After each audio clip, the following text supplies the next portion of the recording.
और अब हम देखते हैं खबरों को विस्तार से। और सबसे पहले आज बात करते हैं कि प्रधानमंत्री नरेंद्र मोदी ने क्या कुछ खास कहा है पर्यावरण मंत्रियों के सम्मेलन में। दरअसल प्रधानमंत्री नरेंद्र मोदी ने राज्यों के पर्यावरण मंत्रियों के राष्ट्रीय सम्मेलन का उद्घाटन किया और ये गुजरात के एकता नगर, जहां पर कि सरदार पटेल की बहुत ऊंची प्रतिमा, सबसे ऊंची प्रतिमा है, वहां पर वीडियो कॉन्फ्रेंसिंग के द्वारा पीएम ने इस सम्मेलन की शुरुआत की।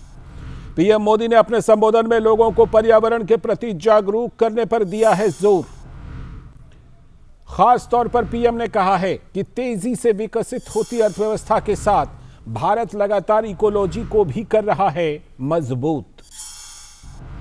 प्रधानमंत्री ने कहा है कि पर्यावरण का विकास में होता है अहम योगदान। आज का नया भारत नई सोच, नई अप्रोच के साथ आगे बढ़ रहा है, प्रधानमंत्री नरेंद्र मोदी ने इस मौके पर खास तौर पर कहा। साथ ही कहा कि भारत ने साल 2070 तक नेट जीरो का लक्ष्य रखा है। अब देश का फोकस ग्रीन ग्रोथ और ग्रीन जॉब्स पर।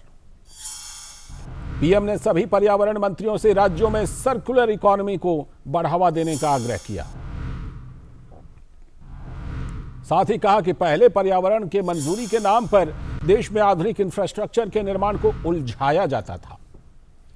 8 साल पहले तक पर्यावरण मंजूरी में 600 से भी ज्यादा दिन लगते थे और आज सिर्फ 75 दिन लगते हैं।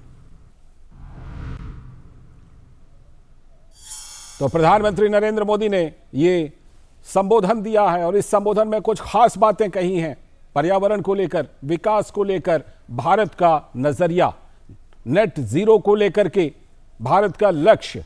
और साथ ही अपने संबोधन में प्रधानमंत्री ने पर्यावरण के नाम पर जो लटकाने भटकाने का पहले काम होता था, उसके मुकाबले आज के नए भारत में जिस तरह से काम हो रहा है उसका जिक्र किया है। और जिस तरह से सरदार सरोवर बांध परियोजना को ही अर्बन नक्सल्स ने लंबे समय तक, कई दशकों तक अटका कर रखा, उस पर भी प्रधानमंत्री ने हमला किया। और प्रधानमंत्री ने अपने संबोधन में कहा कि ऐसी कोशिशें भारत को लगातार पीछे करने के लिए होती हैं। आइए सुनते हैं प्रधानमंत्री नरेंद्र मोदी ने क्या कुछ इस अवसर पर खास तौर पर कहा। जितनी तेजी से एनवायरमेंट क्लियरेंस मिलेगी उतना ही तेजी से विकास हो और कॉम्प्रोमाइज किए बिना ये हो सकता है। मुझे बताया गया है, आप सभी राज्यों के लोग बैठे हैं, आज की तारीख में एनवायरमेंट क्लियरेंस के 6000 से ज्यादा काम आपके मंत्रालयों में पेंडिंग पड़े हुए हैं। इसी तरह फॉरेस्ट क्लियरेंस के भी करीब करीब 6500 प्रोजेक्ट, उनकी एप्लीकेशन आपके टेबलों पर लटकी पड़ी हुई है। क्या साथियों, आज के आधुनिक युग में, अच्छा वो भी 3 महीने के बाद क्लियरेंस मिलेगा, 6, तो कारण कुछ और है।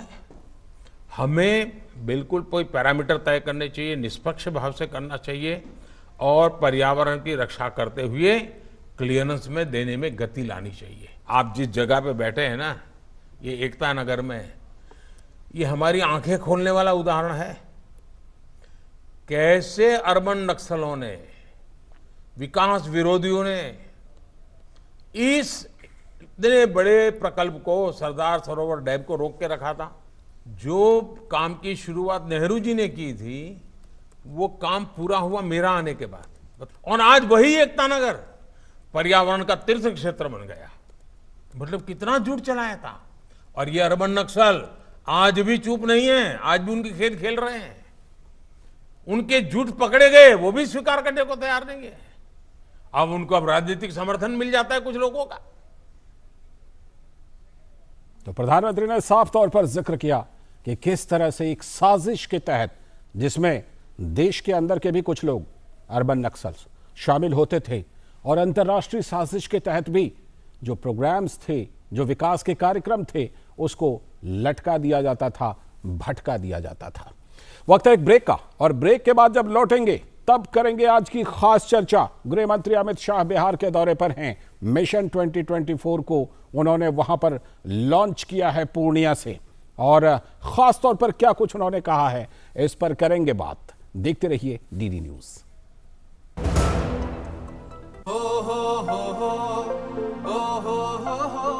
अब गांव गांव और खेत खेत की बात है कुछ निराली, फसल बीमा पॉलिसी से छाई है खुशहाली। द्वार द्वार और हाथ हाथ में सुरक्षा की सौगात, गर्व से बोल रहे हैं सभी किसान, मेरी पॉलिसी